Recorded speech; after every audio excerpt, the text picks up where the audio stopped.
और today is reproductive health. तो students, हम पिछले 2 लेक्चर में हम बहुत कुछ कवर कर चुके हैं और आपके लिए एक होमवर्क मैं फिर दे रहा हूं कि आप मुझे हार्मोन रिलीजिंग आईओडीज़ के आप मुझे नाम बताएंगे।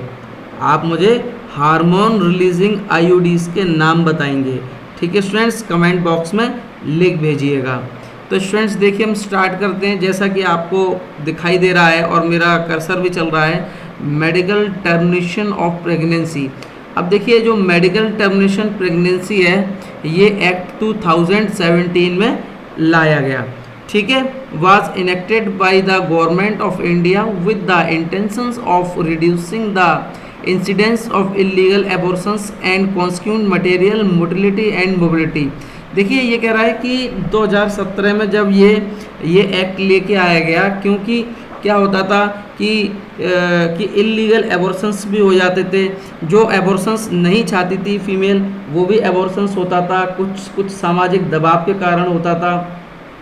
इस तरह की कई सारी घटनाएं हैं, तो उसमें इलीगल एबॉर्शंस इन्वॉल्व होते थे और कभी कभी तो जब ये देखा कि भाई हमारे इसमें फीमेल है, आपके फीटस फीमेल है, तो उसको एबॉर्ट कराने की कोशिश की जाती थी। तो इसमें कई सारे विचार हुए। और इसके अलावा मैं आपको एक बात क्लियर कर दूं कि ज़रूरी नहीं है कि जब फीमेल फीटस है तभी आप कई लोग इलीगल एबॉर्शन करा रहे हैं। कई बार क्या होता है, रेप अटेम्प्ट केसेस हो जाते हैं या आपका अनप्रोटेक्टेड सेक्स होते हैं, उसमें भी क्या है एबॉर्ट हो, और फीमेल्स नहीं चाहती हैं कि हमें अभी ऑफ स्प्रिंग्स चाहिए, तो उस कंडीशन में भी एबॉर्शन कराते हैं। लेकिन कुछ दायरे होते हैं, उस दायरे के रहते आप एबॉर्शन करा सकते हैं। यदि आपकी फ़ीमेल की यदि प्रेगनेंसी ख़राब हो गई है तो भी करवा सकते हैं। बगैर डॉक्टर की एडवाइस के ये काम नहीं हो सकता है। ठीक है स्टूडेंट्स, क्योंकि इसमें डॉक्टर की कंसल्टिंग बहुत ज़रूरी होती है, और यदि कोई अगर ऐसा करता भी है तो उसके लिए कानून बहुत सख्त बने हुए हैं। इंडियन गवर्नमेंट ने बहुत सख्त कानून बनाए हैं। ठीक है, देखिए, according to this act a pregnancy may be terminated on certain considered ground with. देखिए, अब मैंने आपको बताया था यदि इलीगल एबॉर्शंस भी होते हैं और यदि किसी को एबॉर्ट कराना है तो उसके लिए कुछ सर्टेन कंसिडर कुछ ग्राउंड्स बने हुए हैं। और यदि 12 वीक की प्रेगनेंसी है तो आप उसको डॉक्टर की सलाह से, जो एक्सपर्ट मेडिसिन जो आपके एक्सपर्ट डॉक्टर्स हैं उनकी सलाह से आप हटा सकते हो। और यदि अगर 12 वीक से ऊपर है तो उसको डॉक्टर भी एडवाइस करता है कि आप उसको मत हटाइए। क्योंकि देखिए, ये कह रहा है, देखिए, if the pregnancy has last more than 12 weeks but fewer than 24 weeks, 2 registered medical practitioners must be of the opinion formed in good faith that the required grounds exist। देखिए, ये कह रहा है, देखिए, यदि 12 वीक से यदि ऊपर है तो वो हटाना भी पॉसिबल नहीं होता है प्रेगनेंसी का। और कुछ लोग क्या होता है, प्रेगनेंसी को हटाने के लिए कुछ लोग मेडिसिन्स का यूज़ करते हैं, हार्मोनल मेडिसिन्स होती हैं उसका यूज़ करते हैं, तो वो बिल्कुल ही गलत होता है। क्योंकि कुछ लोगों को जानकारियाँ नहीं होती हैं, वो बगैर डॉक्टर की सलाह के वो मेडिसिन्स ले लेते हैं, तो उससे क्या है, फीमेल्स के क्या है, मेंसेस आगे पीछे हो जाते हैं और मेंसेस में भी प्रॉब्लम्स हो जाती हैं, यूट्रस में भी प्रॉब्लम हो जाती हैं, और कई सारी बीमारियों का भी उससे डर बना रहता है। तो प्लीज़ डॉक्टर की एडवाइस के बगैर ऐसा हमें नहीं करना चाहिए। चलिए, नेक्स्ट पॉइंट हम डिस्कस कर लेते हैं आपसे। नेक्स्ट पॉइंट आ रहा है आपका सेक्सुअल ट्रांसमिटेड डिसीज़। ये कह रहा है, देखिए, सेक्सुअल ट्रांसमिटेड डिसीज़। अब इसमें एक पॉइंट और होता है, STD लिखा हुआ है, सेक्सुअल ट्रांसमिटेड डिसीज़, और STI भी होता है, सेक्सुअल ट्रांसमिटेड इन्फेक्शन। तो दोनों में कोई अंतर नहीं है, सेक्सुअल ट्रांसमिटेड डिसीज़ और सेक्सुअल ट्रांसमिटेड इन्फेक्शन। भाई, बीमारी किससे होती है, इन्फेक्शन से होती है। तो बात एक ही है, कोई ज़्यादा बड़ा अंतर नहीं है इन चीज़ों में। तो देखिए स्टूडेंट्स, ये क्या कह रहा है पॉइंट्स, ये कह रहा है, देखिए, डिसीज़ और infection which are transmitted through sexual intercourse are collectively called sexual transmitted disease। ठीक है, देखिए, ये कह रहा है जो डिसीज़ बीमारी और इन्फेक्शन जो जो इंटरकोर्स के समय पर जो फैलती हैं, जो अभी बताऊंगा आपको मैं ये किस तरह से फैलती हैं बीमारियां, जो आपके बीमारियां और इन्फेक्शंस जो इंटरकोर्स के थ्रू फैलते हैं, ठीक है, उन सबको यदि हम एक मिला लें तो एक ब्रॉडर टर्म बन जाता है, उसको हम क्या बोलते हैं, कलेक्टिवली सेक्सुअल ट्रांसमिटेड डिसीज़, और क्या बोलते हैं इसे हम वेनरल डिसीज़ भी कहते हैं। ये सेक्सुअल ट्रांसमिटेड डिसीज़ और इन्फेक्शन सबको मिलाते हैं तो एक ब्रॉडर टर्म बनता है। उन सब टर्म को मिला लें तो एक वर्ड आता है जिसको हम बोलते हैं सेक्सुअल ट्रांसमिटेड डिसीज़, और ये सेक्सुअल इंटरकोर्स से फैलती हैं। जो अनप्रोटेक्टेड होते हैं और कॉमर्शियल वर्कर में और वो कॉमर्शियल वर्कर के कांटेक्ट में रहते हैं और आपके मल्टीपल सेक्स पार्टनर को वो सर्च करते हैं, इस तरह के जो लोग होते हैं ये उनमें बीमारी ज़्यादा देखने को मिल जाती है। और STD को हम क्या बोलते हैं, वेनरल डिसीज़ भी हम कहते हैं, ठीक है। और रिप्रोडक्टिव ट्रैक इन्फेक्शंस RTI, अब देखिए ये रिप्रोडक्टिव ट्रैक इन्फेक्शन जिसको हमने शॉर्ट में बोला है RTI, और ये रिप्रोडक्टिव ट्रैक इन्फेक्शंस किन किन ये कैसे होता है, देखिए ये गोनेरिया, ठीक है, ये बीमारी है रिप्रोडक्टिव ट्रैक इन्फेक्शन में होने वाली। सिफिलिस भी बीमारी है रिप्रोडक्टिव ट्रैक इन्फेक्शन में होने वाली, और जेनाइटल हर्पीस भी है, ठीक है, क्लेमाइडिसिस भी है, जेनाइटल वार्ट भी है, ट्राइकोमोनासिस भी है, हेपेटाइटिस बी भी है, हेपेटाइटिस बी और हेपेटाइटिस सी भी होता है, ठीक है। End of course the most discussed infections in the recent year HIV leading to AIDS are some of the common STD sexual transmitted disease। अब देखिए स्टूडेंट्स क्या होता है, कुछ बीमारियां हैं जो बैक्टीरिया से होती हैं, उनको तो हम ठीक भी कर सकते हैं। कुछ बीमारियां बैक्टीरिया से होती हैं जिसको हम बोलते हैं सेक्सुअल ट्रांसमिटेड डिसीज़, कुछ बीमारियों को तो हम कवर भी कर सकते हैं, ठीक है, और कुछ बीमारियों को हम बिल्कुल ठीक भी कर सकते हैं, और कुछ बीमारियां ऐसी होती हैं जो सेक्सुअल ट्रांसमिटेड डिसीज़ होती हैं उनको केवल हम मैनेज ही कर सकते हैं, ठीक है। चलिए नेक्स्ट पॉइंट हम डिस्कस कर लेते हैं आपसे, ठीक है। देखिए ये कह रहा है among these HIV infections is most dangerous, यानी कि इनमें से जितनी भी मैंने आपको अभी बीमारियां बताई हैं उनमें से जो HIV का इन्फेक्शन है सबसे डेंजरस वही होता है, ठीक है। और इस पर भी अभी रिसर्च चल रही है काफ़ी, लेकिन अभी इसका कोई भी ट्रीटमेंट नहीं मिल पा रहा है। अब देखिए sexual transmitted disease STD a world wide problem. जो सेक्सुअल ट्रांसमिटेड डिसीज़ हैं ये पूरे हमारे इंडिया की प्रॉब्लम नहीं है, ये पूरे वर्ल्ड वाइड प्रॉब्लम है स्टूडेंट्स, ठीक है। और मैंने आपको बताया भी है कि क्यों है, इसका भी मैंने आपको उत्तर दिया था। जैसे कि अब ये बैक्टीरियल डिसीज़ है, अब देखिए बैक्टीरियल डिसीज़ कौन कौन सी होती है, मेरी बात को समझना। बैक्टीरियल डिसीज़ जैसे कि गोनेरिया है, सिफिलिस है, क्लेमाइडिसिस है, ठीक है, ये बीमारियां किससे फैलती हैं, बैक्टीरियल, ये बीमारियां बैक्टीरिया से फैलती हैं। और इससे बचाव हम कैसे कर सकते हैं, कॉन्डम प्रोवाइड सम प्रोटेक्शंस, और इससे बचाव हम कॉन्डम के द्वारा कर सकते हैं। यानी कि अनप्रोटेक्टेड आप जब करेंगे सेक्स तो आपको ये बीमारियां लग सकती हैं, तो इसलिए ऑलवेज यूज़ कॉन्डम्स, ठीक है। और ये आजकल सरकारी अस्पतालों में बड़ी आसानी से अवेलेबल होते हैं और मार्केट में भी मिलते हैं, मेडिकल स्टोर्स पे। चलिए नेक्स्ट पॉइंट डिस्कस कर लेते हैं। वायरल डिसीज़ कौन कौन सी होती हैं जो वायरस के द्वारा फैलती हैं, जैसे कि HIV है, हेपेटाइटिस बी है, हर्पीज़ है, जेनाइटल वार्ट है, ठीक है, HPV है। और इनसे भी हमें बचने के लिए कॉन्डम्स प्रोवाइड सम प्रोटेक्शन, और इससे भी बचने के लिए हमें कॉन्डम्स का यूज़ करना चाहिए, ठीक है। और इसमें कोई शर्म वाली बात नहीं है क्योंकि ये हमारी पूरी लाइफ का सवाल होता है इसमें, ठीक है स्टूडेंट्स। अब देखिए अदर जो डिसीज़ है, यीस्ट कैंडिडा है, ठीक है, प्रोटोजोआ से कौन सी बीमारी होती है, ट्राइकोमोनास। और ये प्यूबिक लाइसिस भी एक डिसीज़ होती है, आपके जो जेनाइटल ट्रैक के आसपास जो प्यूबिक हेयर होते हैं उसमें छोटी छोटी जूं टाइप की हो जाती हैं, तो उसको प्यूबिक लाइसिस बोलते हैं।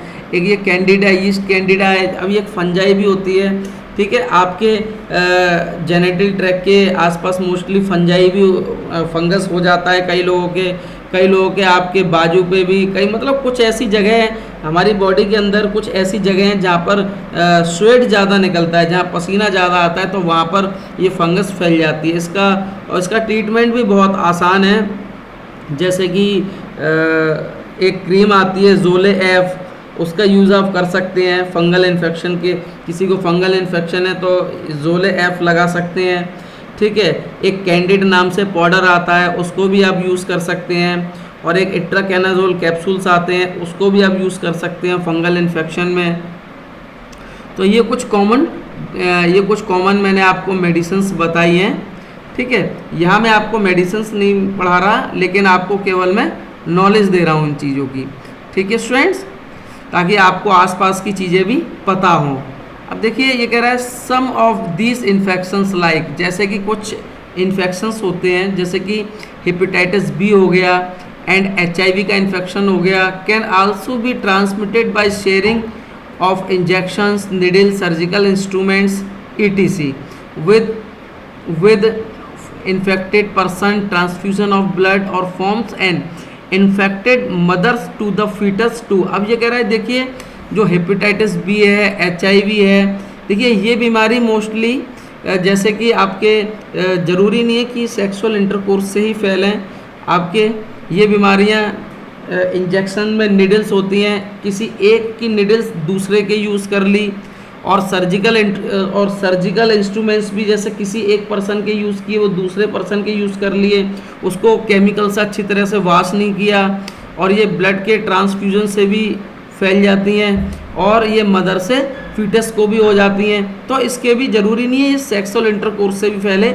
ये इन सब कारणों से भी ये बीमारियां फैल सकती हैं। तो इसलिए हमको ऑलवेज़ जब हमें कोई डॉक्टर हमें सुई जब हमें इंजेक्शन लगाते हैं तो वो हमेशा नई सिरिंज का यूज़ करते हैं। डॉक्टर जब कोई अपने इंस्ट्रूमेंट यूज़ करता है एक व्यक्ति के दूसरे व्यक्ति के ऊपर, तो वो केमिकल से बहुत अच्छी तरह से वॉश कर लेता है, ठीक है। तो इन सब चीज़ों का याद रखा जाता है और बिल्कुल ध्यान में रख के काम होता है, नहीं तो यदि ऐसा नहीं होगा तो प्रॉब्लम्स क्रिएट हो जाती हैं, ठीक है स्टूडेंट्स। चलिए नेक्स्ट पॉइंट डिस्कस कर लेते हैं।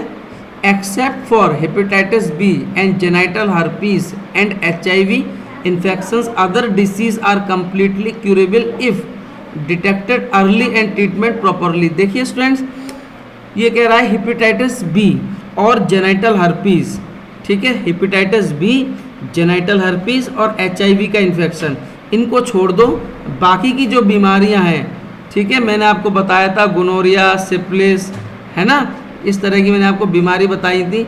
इन सब बीमारी को यदि हमें शुरुआती स्टेज में हमको मालूम पड़ जाए कि सेक्सुअल ट्रांसमिटेड डिसीज़ का, तो इन बीमारियों को हम अच्छी तरह से हम ट्रीट कर सकते हैं, ठीक है, क्योंकि ये बैक्टीरिया से होने वाली बीमारी है, और इनको हम सही समय पर हमारा डायग्नोस हो जाए, पता लग जाए, तो ये बीमारियां ठीक हो सकती हैं। लेकिन hepatitis B, genital herpes, HIV infections, ये सब वायरस से होने वाली बीमारी हैं, ये वायरल डिसीज़ हैं, तो इन बीमारियों को हम केवल क्योर कर सकते हैं, मैनेज कर सकते हैं, अभी हम इसको ट्रीट नहीं कर सकते हैं। यानी कि एक मनुष्य यदि 10 साल में मरने वाला होगा तो ये मानो वो दवाइयों से थोड़ा सा 15-20 साल तक चल जाएगा, केवल मैनेज कर सकते हैं हम, ठीक है ना स्टूडेंट्स। चलिए देख लेते हैं आगे। और कुछ बीमारियां ऐसी हैं सेक्सुअल ट्रांसमिटेड डिसीज़ जो प्रॉपर ठीक भी हो जाती हैं, और देखिए इसको ये हमें इतनी जल्दी हमें जो सेक्सुअल ट्रांसमिटेड डिसीज़ होती हैं ये हमें साल 2 साल 5 साल में भी नहीं पता लगता है, ये जब पता लगता है जब 10-12 साल हो जाते हैं, बिल्कुल एंड स्टेज पे आ जाती है बीमारी, बॉडी को हमारी ये सेक्सुअल ट्रांसमिटेड डिसीज़ हमारी बॉडी को अंदर से खोखला करती है, धीरे धीरे गला देती है, और एंड टाइम पे हमें मालूम पड़ता है जब डायग्नोज होता है कि इसको सेक्सुअल ट्रांसमिटेड डिसीज़ है, क्योंकि इसके सिम्टम्स बहुत कम बहुत रेयर हमें सिम्टम्स इसके देखने के लिए मिलते हैं, बहुत ही मामूली से सिम्टम्स आते हैं जिनको ह्यूमन बींग्स अवॉइड कर देते हैं। तो यदि कोई सिम्टम्स होता है तो एक बार डॉक्टर का भी हमें परामर्श कर लेना चाहिए, डॉक्टर की एडवाइस ज़रूरी है। अब देखिए ये कुछ कॉमन सेक्सुअल ट्रांसमिटेड डिसीज़ है, कॉमन STD हैं, जैसे कि है एक तरफ मैंने एसटीडी लिखा हुआ है, दूसरी तरफ ऑर्गेनिज्म टाइप लिखा हुआ है, तीसरी तरफ लिखा हुआ है ट्रांसमिशन। इस चार्ट को आप बना लोगे तो बहुत अच्छा रहेगा स्टूडेंट्स। तो देखो एसटीडी वाली जगह लिखा हुआ है, सेक्सुअल ट्रांसमिटेड डिसीज़ वाली जगह पर लिखा हुआ है, आपकी समझ में नहीं आ रहा होगा, मैं पढ़ के बता देता हूँ। क्लेमाइडिसिस, ये लिखा हुआ है क्लेमाइडिसिस। क्लेमाइडिसिस एक बैक्टीरियल डिसीज़ है और इसको हम कैन बी क्योर्ड, हम इसे क्योर्ड कर सकते हैं। ये क्रॉस का निशान लगा है, क्रॉस की जगह ये राइट का निशान होना चाहिए था।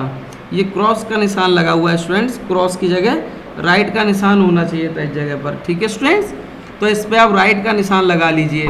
तो ये क्लेमाइडिसिस एक बीमारी है जो बैक्टीरिया से होती है, ये सेक्सुअल ट्रांसमिटेड डिसीज़ है और इसको हम क्योर कर सकते हैं। और ये एक बॉडी फ्लूइड से फैलती है। जब मेल और फीमेल जब इंटरकोर्स करते हैं तो ये फ्लूइड टू फ्लूइड फैल जाती है। तो इसलिए मेल या फीमेल बैरियर मेथड का यूज़ करें। तो बैरियर मेथड से क्या है, मेल और फीमेल के जो फ्लूइड हैं वो आपस में कांटेक्ट में नहीं आएंगे स्टूडेंट्स। ओके, चलिए नेक्स्ट पॉइंट डिस्कस कर लेते हैं। गोनेरिया, गोनेरिया भी एक ये लिखा हुआ है गोनेरिया, ठीक है ना। ये चार्ट बना लीजिए कॉपी पर। गोनेरिया भी एक बैक्टीरिया से फैलने वाली बीमारी है और इसको भी हम क्योर कर सकते हैं और ये भी एक बॉडी फ्लूइड से फैलती है। अब बीमारी है सिफिलिस। सिफिलिस भी एक बैक्टीरिया से होने वाली बीमारी है और इसको भी हम क्योर कर सकते हैं और ये स्किन टू स्किन फैलती है। देखिए यहाँ निशान लगा हुआ है क्रॉस का, इन जहाँ क्रॉस के निशान है वहाँ राइट के निशान कर लीजिए आप, ठीक है। और ये स्किन और ये जो सिफिलिस बीमारी है बैक्टीरिया से होने वाली, इसको भी हम क्योर कर सकते हैं और ये स्किन टू स्किन फैलती है स्टूडेंट्स, ठीक है। अब ये ट्राइकोमोनासिस जो बीमारी है ये प्रोटोजोआ से फैलती है और इसको भी हम क्योर कर सकते हैं, ठीक है। और ये बॉडी फ्लूइड से फैलती है। ओके स्टूडेंट्स, अब आता है हर्पीस। हर्पीस सिफिलिस, हर्पीस नाम की बीमारी है। ये हर्पीस बीमारी वायरल डिसीज़ है और इसमें लिखा हुआ है कैन नॉट बी क्योर्ड। हम इसे क्योर नहीं कर सकते but can be manage. Cure नहीं कर सकते, मैनेज कर सकते हैं इस बीमारी को हम, और ये भी स्किन टू स्किन फैल जाती है स्टूडेंट्स, ठीक है। अब एक बीमारी है ह्यूमन पेपिलोमा वायरस से एक बीमारी होती है, एक बीमारी होती है ह्यूमन पेपिलोमा वायरस से और ये भी वायरल डिसीज़ है और इस बीमारी को हम क्योर नहीं कर सकते, कैन नॉट बी क्योर्ड।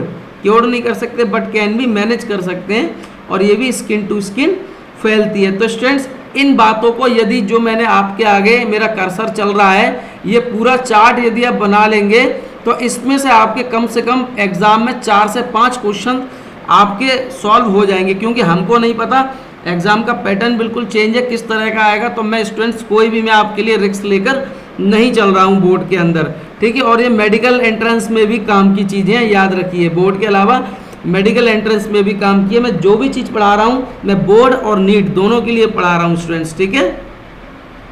चलिए नेक्स्ट पॉइंट डिस्कस कर लेते हैं आपसे स्टूडेंट्स। ये आपके आगे नेक्स्ट पॉइंट आ गया, लिखा हुआ है, देखिए पॉइंट मैंने सब जगह हाईलाइट किए हुए हैं ताकि आपको प्रॉब्लम बिल्कुल ना आए।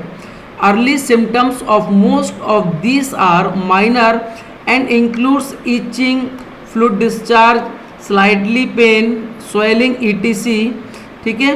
इन the genital region infected females may often B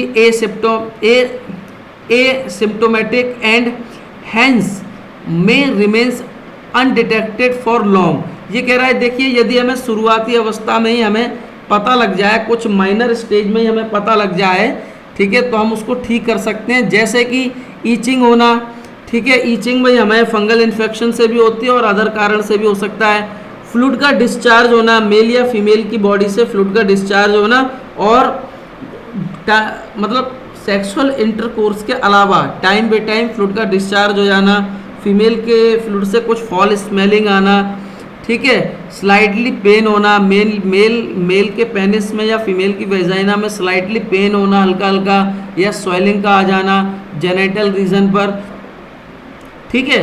और ये कह रहा है ये सारे कॉमन सिम्टम्स हैं और इसके अलावा फीमेल्स में ऑफ्टन भी एसिम्प्टोमेटिक। ये कह रहा है देखिए जो सेक्सुअल ट्रांसमिटेड डिसीज़ हैं वो मेल को जल्दी लगती हैं और फीमेल को थोड़ा सा देरी से लगती हैं, क्योंकि मेल की तुलना में फीमेल का जो आपका रिप्रोडक्टिव सिस्टम है वो बहुत कॉम्प्लेक्स है।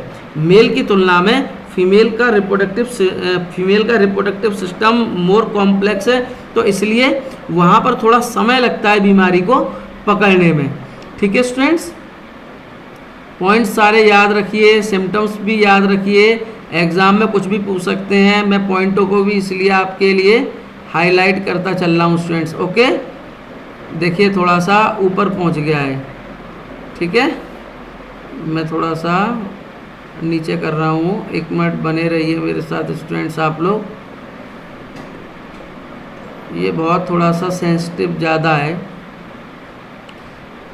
1 मिनट ज़्यादा पहुँच गया है। हाँ, यहाँ पर थे हम स्टूडेंट्स, ये लीजिए, ये आ गया। अब देखिए ये कह रहा है एब्सेंस और less significant symptoms in the early stage of infections and the social stigma attached to the STD deters the infected persons from going for timely detection and proper treatment। अब देखिए ये क्या कह रहा है, देखिए यदि हमें टाइम पे हमें मालूम पड़ जाए, कम लक्षणों में यदि हमें मालूम पड़ जाए तो हम इन बीमारी को हम ट्रीट कर सकते हैं। अब देखिए ये सोशल स्टिग्मा क्या होता है, देखिए कुछ फीमेल्स होती हैं, ठीक है, और मैरिज के बाद यदि वो माँ नहीं बन पा रही हैं तो समाज में कई तरह के लोग होते हैं, कई तरह के लोग बातें करते हैं कि देखो उसकी शादी को, बिल्कुल एक सच्चाई बतला रहा हूँ आपको मैं, देखो उसकी शादी को 5 वर्ष हो गए और देखो वो अभी तक माँ नहीं बन पा रही। तो देखो ज़रूर प्रॉब्लम ना उस लड़की में होगी भाई, जबकि मैंने आपको बताया है कि प्रॉब्लम लड़की में भी हो सकती है, प्रॉब्लम लड़के में भी हो सकती है, लेकिन वो एक समाज की एक मानसिकता बन चुकी है कि प्रॉब्लम लड़की में ही होगी। ठीक है, तो उस कंडीशन में क्या होता है, डॉक्टर बोलता है नहीं दोनों का चेकअप होगा। तो जब दोनों के चेकअप के लिए बोलते हैं तो लड़का थोड़ा सा नाराज़ होता है, नहीं साहब मैं तो बिल्कुल सही हूँ, नहीं पहले इसी का चेकअप करा लो लड़की का, बाद में अगर ये सही होगी तब मैं देखूँगा अब मुझे क्या करना है। तो इसमें क्या होता है कि जब लोग बाग इस तरह की बात बनाते हैं कि भाई देखो शादी के 5 साल हो गए, उसके अभी तक देखो कोई भी बेबी नहीं हुआ, तो अब यही बात पड़ोसी ने बोल दी। अब कहीं आप मैरिज पार्टी में गए, अब पड़ोसियों को अपनी चिंता नहीं है, वो दूसरे की चिंता को ज़्यादा रखते हैं, दूसरे को ज़्यादा देखते हैं। ये बिल्कुल सच्चाई वाली बात है, आप भी जानते हो इस बातों को। तो चुपचाप लेडीज़ आपस में एक दूसरे को बता देंगी कि देखो फलाने के ऐसे हैं, और देखो उसके भी देखो नहीं हो रहा है कोई बच्चा। तो ये एक सोशल स्टिग्मा बन जाता है और फीमेल के ऊपर एक गहरा एक मानसिक तनाव आ जाता है। ठीक है, जिससे उसके मेंसेस इरेगुलर होते हैं, हार्मोन डिस्टर्ब हो जाते हैं, तो उसकी बॉडी की फिजियोलॉजी पर फिर इससे बहुत गहरा प्रभाव पड़ता है स्टूडेंट्स। तो देखिए, तो इन सब चीज़ों से हमको बचना चाहिए, ये सोशल स्टिग्मा से हमको बचना चाहिए, क्योंकि समाज में इस तरह के भी बहुत सारे असामाजिक तत्व हैं जो एक दूसरे की बुराइयों को करते हैं। लेकिन हमको ऐसा नहीं बनना, हमको एक अच्छी एजुकेशन के साथ साथ हमको एक अच्छा नागरिक भी बनना है। ठीक है स्टूडेंट्स, देखिए this could lead to complications later which include, जैसे कि आपके pelvic inflammatory disease.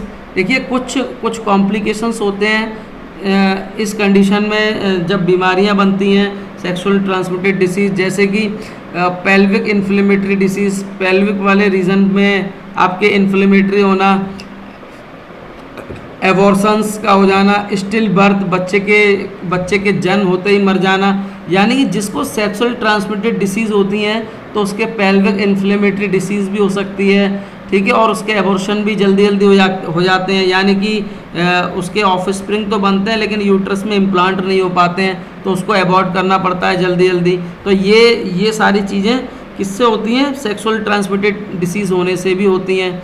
Still birth, यानी कि बच्चे के जन्म होते ही बच्चे का मर जाना। एक्टोपिक प्रेगनेंसी, ठीक है, एक्टोपिक प्रेगनेंसी मीन्स यूट्रस में प्रेगनेंसी का इम्प्लांट ना होके फैलोपियन ट्यूब में इम्प्लांट हो जाना, यानी कि यूट्रस के अलावा कहीं भी एम्ब्रो का इम्प्लांट होना, उसको हम एक्टोपिक प्रेगनेंसी बोलते हैं।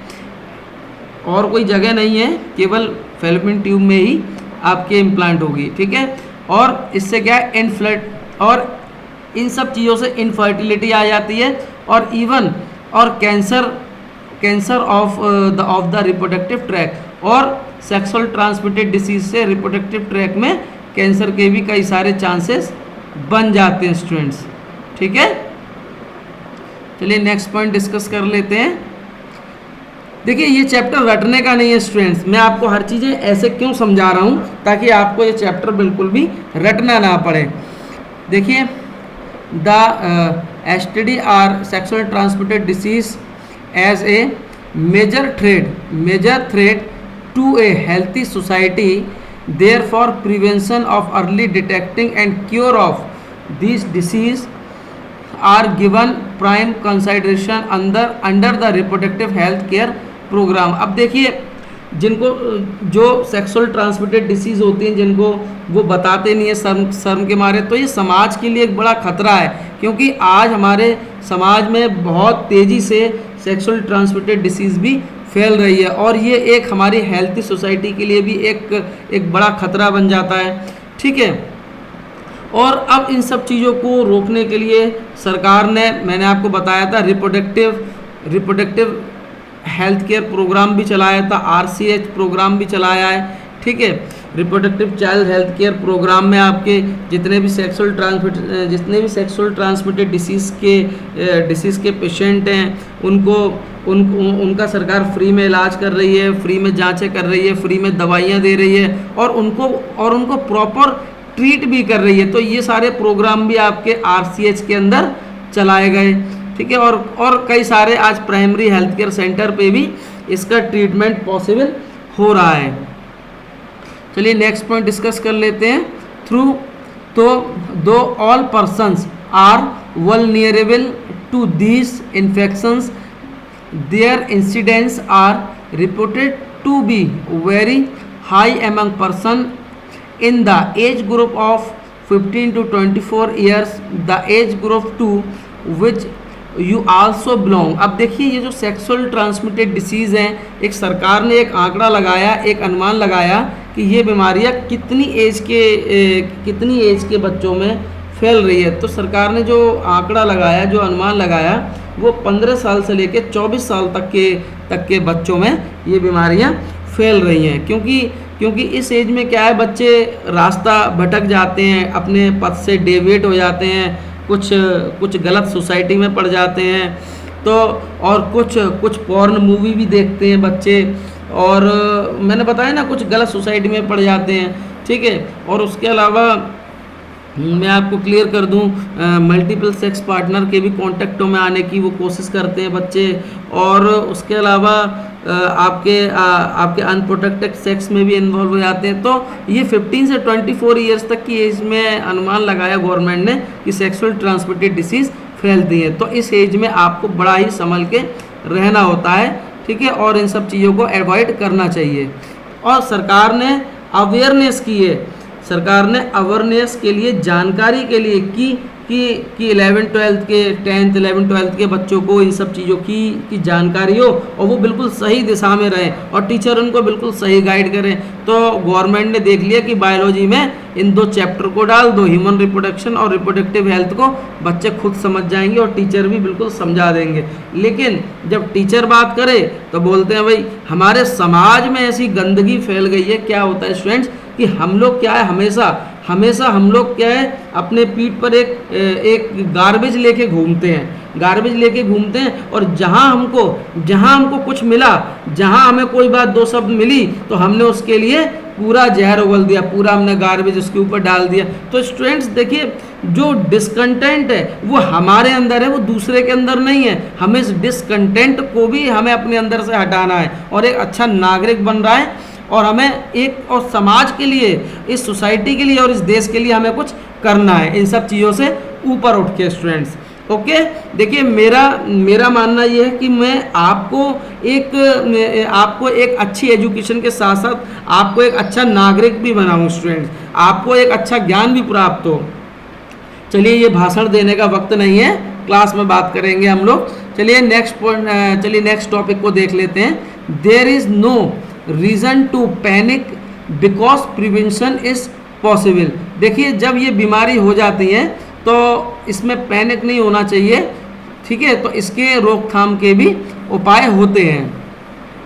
देखिए one could be free of these infections by following the simple principles given below. अब देखिए ये कह रहा है one could be free of these infections by following the simple principles given below. अब इन सब बीमारियों से यदि हमें बचना है तो देखिए किन किन चीज़ों पर हमें विशेष ध्यान देना चाहिए। तो ये कह रहा है देखिए avoid sex with unknown partner with multiple partner. ये कह रहा है यदि आपको सेक्सुअल ट्रांसमिटेड डिसीज से बचना है तो आपको अवॉइड करना चाहिए, बचना चाहिए जो अननोन पार्टनर होते हैं जिनको आप नहीं जानते हैं, जहाँ प्रोस्टिट्यूशन वाली जगह पर जाने की कोशिश करते हैं लोग बाग। मल्टीपल सेक्स पार्टनर से भी बचना चाहिए हमको। ऑलवेज यूज़ कॉन्डम्स ड्यूरिंग कॉइटस, जब मेल फीमेल जब इंटरकोर्स करते हैं उस समय पर क्या है कॉन्डम्स का यूज़ करना चाहिए। In case of doubt one should go to a qualified doctor for early detecting and get completely treatment if diagnose with disease. ये कह रहा है देखिए यदि आपको डाउट है कोई कि सेक्सुअल ट्रांसमिटेड डिसीज़ का आपको डाउट है तो आप डॉक्टर के पास जाएंगे और सलाह लेंगे डॉक्टर से, और डॉक्टर आपको डायग्नोस के लिए आपको एडवाइस करेगा और जाके आप फिर क्या करेंगे इसका, और आपको समय पे आपको ये बीमारी मालूम पड़ जाएगी कि आपको ये बीमारी है और आप समय पर अपने आप को बचा पाएंगे स्टूडेंट्स। ठीक है, डॉक्टर की हेल्प से, जो एक्सपर्ट डॉक्टर्स होते हैं इन सब चीज़ों में जो काम करते हैं। देखिए नेक्स्ट टॉपिक, अब देखिए इनफर्टिलिटी। अब इनफर्टिलिटी को हम देख लेते हैं थोड़ा सा। A large number of couples all over the world, including India, are infertility. They are unable. ये कह रहा है they are unable produce children in spite of unprotected sexual cohabitation। ये कह रहा है देखिए जो सेक्सुअल ट्रांसमिटेड डिसीज़ हैं इससे इनफर्टिलिटी आती है, तो ये पूरे ऑल ओवर इंडिया को मिला लो, इंक्लूडिंग इंडिया, मतलब पूरे ऑल ओवर वर्ल्ड में इस तरह की बीमारियां फैल रही हैं। और इनफर्टिलिटी से क्या होता है आप चाइल्ड को आप प्रोड्यूस नहीं कर पाएंगे। ठीक है, और देखिए ये एक अनुमान लग के आया है कि इंडिया के अंदर 1 लाख से भी ऊपर इनफर्टिलिटी के जो केसेस हैं वो 1 लाख से ऊपर इनफर्टिलिटी के केसेस हमारे इंडिया में हर साल निकल के आ रहे हैं। मेल में फीमेल की तुलना में मेल में इनफर्टिलिटी ज़्यादा हो रही है, क्योंकि जो भोजन है, जो हमारा खान पान है वो केमिकल के लेवल पर ज़्यादा बन रहा है। और हमें देखिए जो जंक फूड है, जो बाहर का भोजन है, उससे भी हमें बचना चाहिए, क्योंकि वो लोग अच्छे तेल का यूज़ नहीं करते और उससे हमारी बॉडी के हार्मोन्स पर फ़र्क पड़ता है। ठीक है, तो उन हार्मोन्स के चलते मेल के अंदर इनफर्टिलिटी बढ़ती जा रही है धीरे धीरे। देखिए the reason for this could be many physical, congenital disease, drugs, immunological और इवन फिजियोलॉजिकल। अब देखिए जो मैंने आपको बताया कि धीरे धीरे ये इनफर्टिलिटी मेल के अंदर बढ़ रही है, और उसमें क्या है physical, congenital disease, drugs, immunological और इवन फिजियोलॉजिकल। ठीक है, अब देखिए चलिए नेक्स्ट पॉइंट हम डिस्कस कर लेते हैं आपसे स्टूडेंट्स। जो मैंने आपको बताया था ये वही पॉइंट लिखा हुआ है। ठीक है, कोई बहुत गहरा पॉइंट नहीं है। In India often the female is blamed for the couple being childless, but more often than not the problems lies in the male partner. ये कह रहा है जो मैंने आपको बताया ना कि जब किसी फीमेल्स के जब बच्चे नहीं हो रहे हैं तो उसमें क्या है हमेशा समाज फीमेल को ही दोष देता है, मेल को दोष कभी नहीं देता। जबकि मैंने आपको बताया है कि 33% मेल में भी पॉसिबिलिटीज़ होती हैं कि कभी मेल के स्पर्म की जो मोटिलिटी है वो बेहतर नहीं होती है, या टेल लेस भी स्पर्म हो जाते हैं। तो इस तरह की भी कई सारी प्रॉब्लम्स होती हैं स्टूडेंट्स। तो हमेशा हमें फीमेल को ही दोष नहीं देना चाहिए। अब देखिए ये कह रहा है specialised health care unit and fertility clinic ETC। ठीक है, ये कह रहा है जो कुछ अब इस तरह की जो बीमारियां हैं उसके लिए कुछ आपके इनफर्टिलिटी के कुछ क्लिनिक होते हैं जो हेल्थ केयर यूनिट्स में जो काम करते हैं। ठीक है, कपल हेल्प इन डायग्नोस और corrective treatment of some of this disorder and enable this couples to have child. ये कह रहा है देखिए सब चीज़ की एक बात है कि हमको क्या है, कुछ भी हो भाई, कोई भी टेक्निक का यूज़ किया जाए, फीमेल चाहती है कि हमको एक हमारे पास भी एक बेबी होना चाहिए, तो इसलिए गवर्नमेंट फिर धीरे धीरे हमारा मेडिकल साइंस में इम्प्रूवमेंट हुआ और आईवीएफ टेक्निक भी हमारे सामने आई। और इस आईवीएफ टेक्निक, लेकिन ये आईवीएफ टेक्निक बहुत महंगी होती है, ठीक है, इस आईवीएफ टेक्निक को अफोर्ड करना भी हर किसी के बस की बात नहीं होती है। अब देखिए, however which such corrections are not possible, the couple could be assisted to have children through certain special technique common known as assisted reproductive technology ART।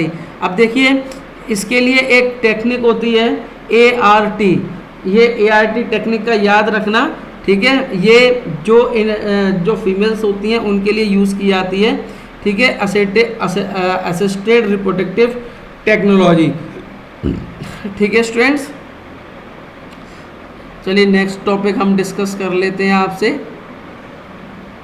देखिए इन विट्रो फर्टिलाइजेशन, अब मैं आपको दो चीज़ें मैं आपको समझाता हूँ, एक होता है इन विट्रो फर्टिलाइजेशन और एक होता है इन वाइवो फर्टिलाइजेशन। इन वाइवो की मैं स्पेलिंग बता रहा हूँ, INVIVO, इन वाइवो, INVIVO, इन वाइवो। इन वाइवो फर्टिलाइजेशन में क्या होता है स्टूडेंट्स, इन वाइवो फर्टिलाइजेशन होता है नेचुरल फर्टिलाइजेशन, और ये इन विट्रो फर्टिलाइजेशन लिखा INVITRO, in vitro fertilisation. In vitro fertilisation होता है लेबोरेटरी के अंदर मेल का स्पर्म और फीमेल के स्पर्म को आपस में फर्टिलाइज कराना लेबोरेटरी के अंदर, और जाइगोट का बनाना, उससे एम्ब्रो का बनाना, उसको बोलते हैं हम इन विट्रो फर्टिलाइजेशन। यानी कि लेबोरेटरी में मेथड करेंगे हम तो इन विट्रो कहेंगे, और नेचुरल मेथड को हम इन वाइवो कहते हैं। याद रखिए स्टूडेंट्स इन पॉइंटों को। अब ये कह रहा है इन विट्रो फर्टिलाइजेशन, ठीक है, IVF fertilisation outside the body in almost similar condition as that in the body followed by embryo transfer is one of such method। ये कह रहा है देखिए क्या होता है भाई, जब फीमेल के जब बच्चे नहीं होते हैं तो हम IVF टेक्निक का यूज़ करते हैं। IVF टेक्निक में क्या करते हैं हम इन विट्रो फर्टिलाइजेशन करते हैं। इन विट्रो फर्टिलाइजेशन का मीन्स होता है लेबोरेटरी के अंदर एक मेल का स्पर्म लेंगे हेल्थी और फीमेल का ओवम लेंगे हेल्थी, और उसको हम क्या करेंगे, फर्टिलाइज कराएंगे। फर्टिलाइज कराने का जाइगोट बनेगा, जाइगोट से एम्ब्रो बनेगा, और एम्ब्रो को हम यूट्रस में हम ट्रांसफ़र कर देते हैं। ठीक है स्टूडेंट्स, तो इस मेथड को हम स्टूडेंट्स क्या बोलते हैं, देखिए इस मेथड को हम बोलते हैं, in this method popularly known as test tube baby programme, और इस मेथड को हम बोलते हैं टेस्ट ट्यूब बेबी प्रोग्राम। ठीक है स्टूडेंट्स, ये कह रहा है टेस्ट ट्यूब बेबी प्रोग्राम। ओवा from the wife donor female, जो ओवम है वो फीमेल से लिया जाएगा हैवी, एक हेल्थी ओवम लिया जाएगा फीमेल से, ठीक है, and sperm from the husband donor, और जो मेल से एक स्पर्म लिया जाएगा हेल्थी, ठीक है, are collected and are induced to from zygote under simulated conditions in the laboratory, sorry stimulated लिखा हुआ है, stimulated conditions in the laboratory, ठीक है, और लेबोरेटरी के अंदर क्या किया जाएगा, इनको फर्टिलाइज कराया जाएगा। ठीक है स्टूडेंट्स, और फर्टिलाइज करके जाइगोट बनेगा, जाइगोट से एम्ब्रो, और एम्ब्रो को हम इम्प्लांट कर देंगे यूट्रस के अंदर। देखिए अब नेक्स्ट टॉपिक हम देख लेते हैं क्या है। देखिए ये कह रहा है द जाइगोट, ये कह रहा है देखिए द जाइगोट और early embryo with up to 8 blastomeres could then be transferred into the fallopian tube ZIFT, ZIFT, ZIFT की फुल फॉर्म होती है zygote intra fallopian transfer. Paper में पूछी जा सकती है, फुल फॉर्म याद रखिए, ठीक है, gift, ZIFT, gift, zygote intra fallopian transfer, ये भी एक टेक्निक का नाम है। And एम्ब्रो with more than 8 blastomeres into the uterus, IUT, ये भी अभी बताऊंगा IUT क्या होती है, ठीक है, intra uterine transfer to complete its further development. देखिए एक होती है, पहले बता देता हूँ, जिफ्ट, ZIFT, जिफ्ट एक टेक्निक का नाम है, ठीक है। इसमें क्या होता है, मेल और फीमेल के मेल का स्पर्म और फीमेल के ओवम को हम क्या करेंगे, फ्यूज करा के हम जाइगोट बनाएंगे, जाइगोट से हम एम्ब्रो बनाएंगे। 8 ब्लास्टोमियर्स जब सेल्स बनेंगी तो 8 ब्लास्टोमियर सेल्स को हम क्या करेंगे, हम यूट्रस में हम इम्प्लांट कर देंगे। और इस टेक्निक को हम बेटे क्या बोलते हैं, जिफ्ट, ZIFT, जिफ्ट बोलते हैं इस टेक्निक को। अब एक आता है IUT, intra uterine transfer. Intra uterine transfer में क्या होता है, हम सीधे एक होता है, हम सीधे क्या करेंगे, जाइगोट को हम सीधे आपके फेलोपियन ट्यूब में हम ट्रांसफ़र कर देंगे, ठीक है। और इस टेक्निक को हम बोलते हैं इंट्रा यूट्राइन ट्रांसफ़र कहते हैं, ठीक है। मतलब फर्टिलाइज़ करे, जाइगोट बना और उसको हमने यूट्रस में इम्प्लांट कर दिया, उसको हम इंट्रा यूट्राइन ट्रांसफ़र बोलते हैं, सॉरी फेलोपियन ट्यूब में ट्रांसफ़र करेंगे, ठीक है। तो इस टेक्निक को हम बोलते हैं IUT। एक होती है गिफ्ट, GIFT, गिफ्ट गैमेटिक, ठीक है, इंट्रा, एक होती है गिफ्ट टेक्निक, ठीक है।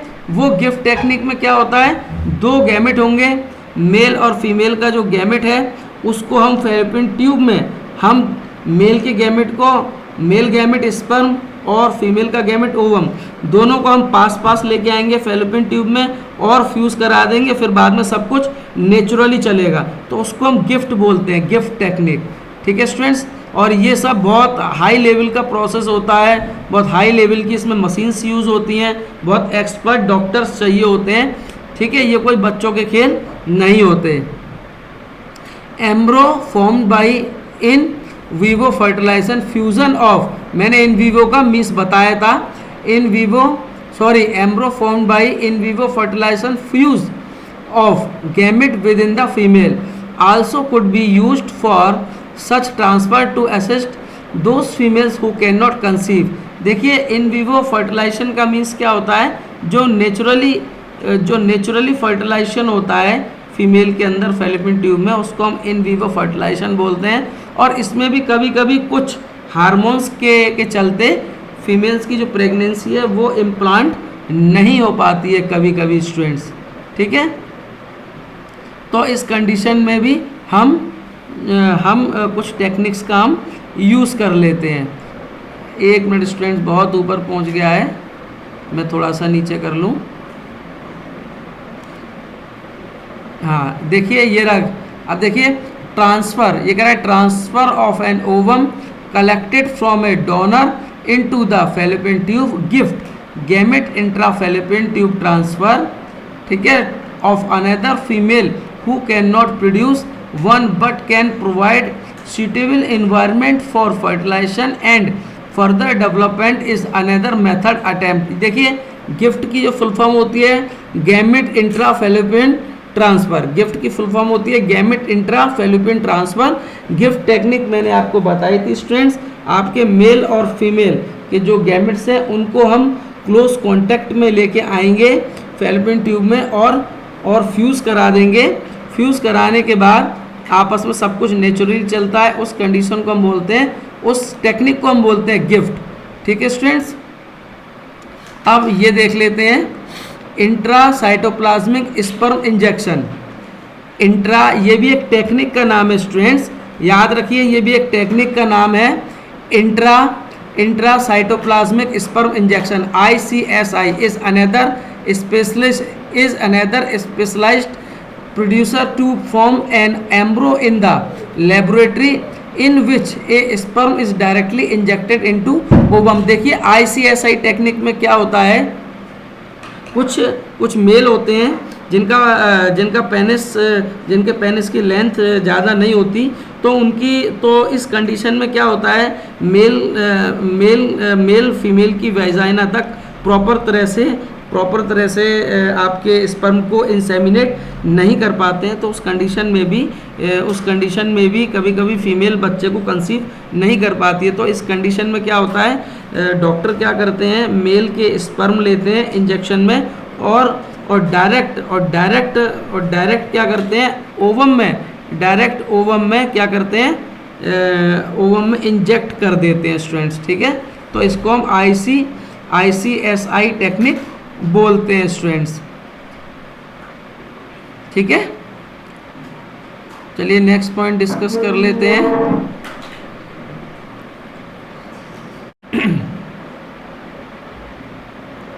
अब देखिए स्टूडेंट्स, ये मैंने आपको जितने भी मैंने आपको टेक्निक्स मैंने आपको बताई हैं, जितनी भी मैंने आपको स्टूडेंट्स ये टेक्निक मैंने बताई हैं, ठीक है, इसमें देखिए थ्रू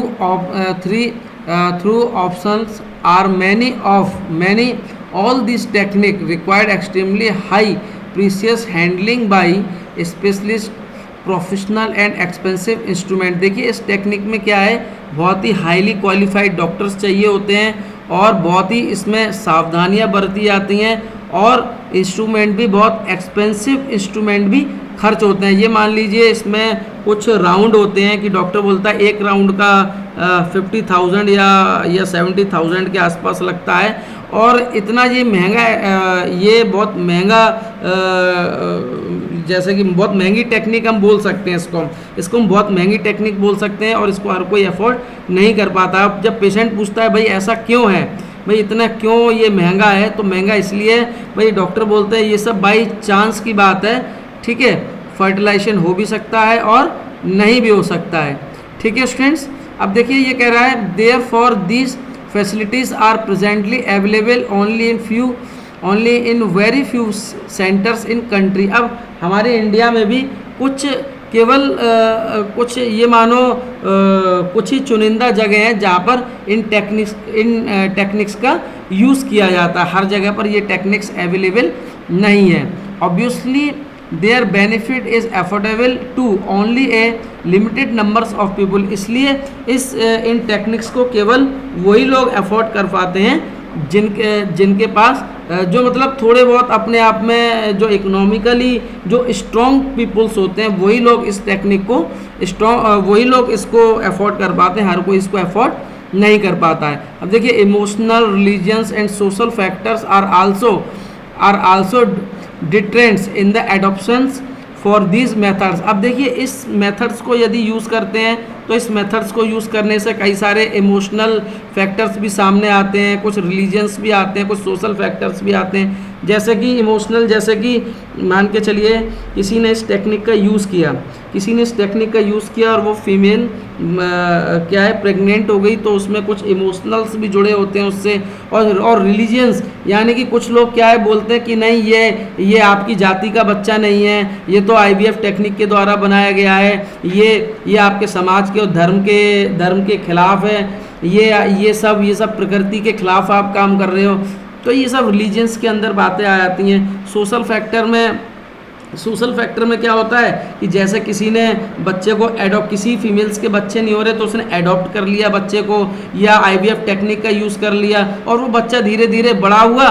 बड़े होने के बाद वो क्या होगा, उस बच्चे को कुछ लोग गुमराह करने की कोशिश करेंगे, कुछ रिश्तेदार लोग बताएंगे अरे आप इनके बच्चे नहीं हो, आपको तो अनाथालय से लेके आ गए थे, आपको तो IVF टेक्निक के द्वारा बनाया गया है। तो उस बच्चे को क्या है गुमराह करने की लोग बाग कोशिश करेंगे। ठीक है, तो इस तरह के कुछ सोशल फैक्टर भी सामने आ जाते हैं। ठीक है ना स्टूडेंट्स, तो ये सारी बातें मैं आपको क्यों बता रहा हूँ, ताकि आपको ये सब चैप्टर पूरा रटना ना पड़े। चलिए नेक्स्ट पॉइंट हम डिस्कस कर लेते हैं। ये कह रहा है since the ultimate aim of all this produce in is to have child in India we have so many orphanage and distribute childrens who would probably not survive till maturity unless take care of. ये कह रहा है देखिए finally हमारा जो M है वो है आपका हैव चाइल्ड, बच्चा होना चाहिए। ये रहा हैव चाइल्ड चाहे जो फाइनली अल्टीमेट एम है, ये फाइनली अल्टीमेट एम है, तो अल्टीमेट एम क्या होना चाहिए कि एक फीमेल के पास हैव चाइल्ड, एक बच्चा होना चाहिए, ठीक है, और वो किसी भी टेक्निक से हो, ठीक है। अब लेकिन कई लोग क्या है भाई, जिस किसी के बेबी नहीं है तो वो और अनाथालय से भी ले आते हैं, ऑर्फनेज से भी ले आते हैं, और वो अपने वो रियल बेबी से भी उस बेबी को अधिक प्यार देते हैं। लेकिन वही बात है, पड़ोसी और रिश्तेदारों को अपनी चिंता नहीं है, दूसरे की चिंता अधिक लगी रहती है। और इसके लिए भी स्टूडेंट्स देखिए, our laws permit legal adoptions and it is as yet one of the best methods for couples looking for, ठीक है, पार्टनरहुड। अब देखिए इसके लिए भी क्या है, एक आपके पूरा लीगल तरीके बनाए गए हैं। आप बच्चे को अडॉप्ट करेंगे तो पूरा बाकायदा पूरा गवर्नमेंट के द्वारा पूरी लिखत पढ़त होती है, पूरे बाकायदा पूरे प्रोसेस पूरे फॉलो करने पड़ते हैं, तब जाके आप बेबी को भी आप अडॉप्ट कर सकते हैं। और बिल्कुल उस बेबी के भी पूरे अधिकार वैसे ही होंगे जैसे उनके रियल जो बच्चे होते हैं, उन जैसे ही अधिकार उसके भी होंगे। तो स्टूडेंट्स उम्मीद करता हूं कि आपको लेक्चर बिल्कुल रटना नहीं पड़ा होगा, ठीक है। तो मिलते हैं स्टूडेंट्स, कल हम 1 सितंबर को हम मिलते हैं, ऑफलाइन में ज़रूर आइएगा, ठीक है। तब तक के लिए thank you very much, have a nice day, good bye.